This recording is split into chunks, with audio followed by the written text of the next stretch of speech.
The present is theirs. The future, for which I really worked, is mine.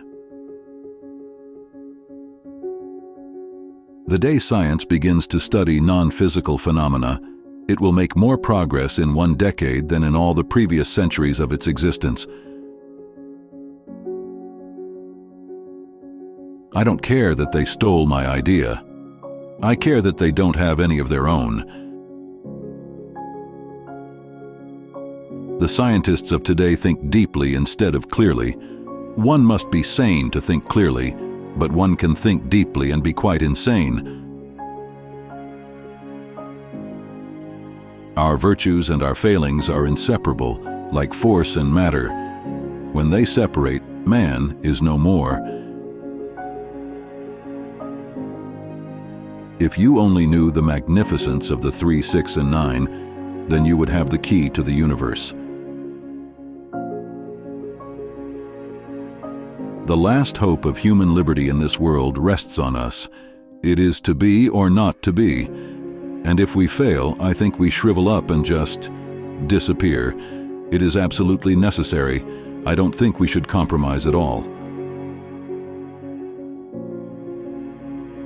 All that was great in the past was ridiculed, condemned, combated, suppressed, only to emerge all the more powerfully, all the more triumphantly from the struggle.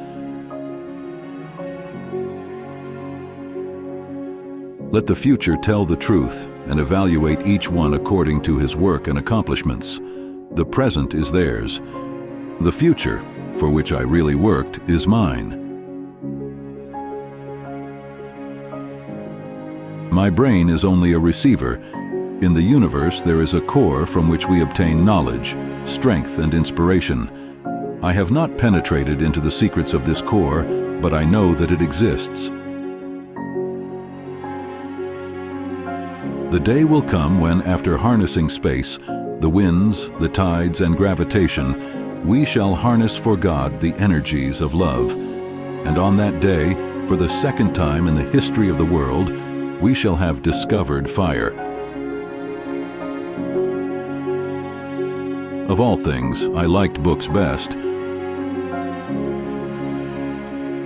What we now want is closer contact and better understanding between individuals and communities all over the earth, and the elimination of egoism and pride, which is always prone to plunge the world into primeval barbarism and strife.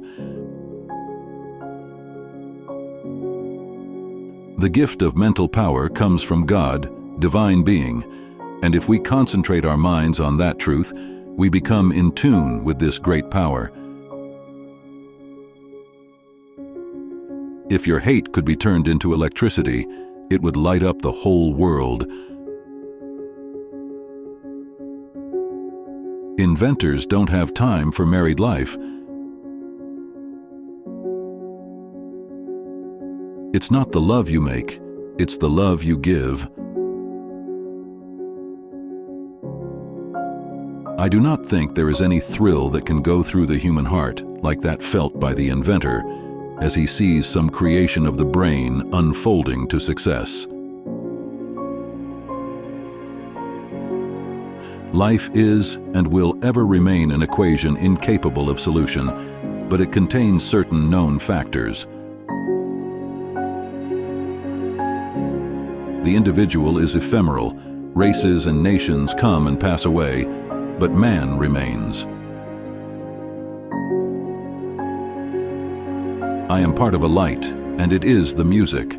The light fills my 6 senses. I see it, hear, feel, smell, touch, and think. Thinking of it means my 6th sense. Particles of light are written note. O bolt of lightning can be an entire sonata. 1,000 balls of lightning is a concert.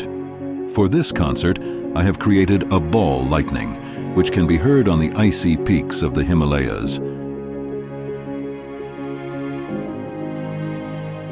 Most certainly, some planets are not inhabited, but others are, and among these there must exist life under all conditions and phases of development. The idea of atomic energy is illusionary, but it has taken so powerful a hold on the minds that although I have preached against it for 25 years, there are still some who believe it to be realizable. What one man calls God, another calls the laws of physics. Invention is the most important product of man's creative brain. The ultimate purpose is the complete mastery of mind over the material world, the harnessing of human nature to human needs.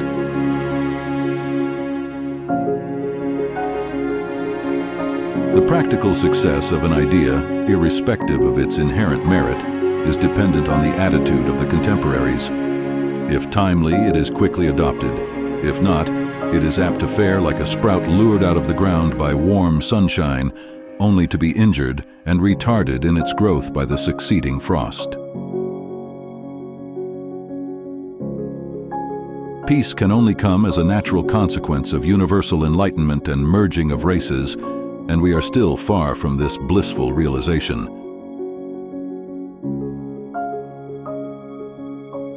The individual is ephemeral. Races and nations come and pass away, but man remains.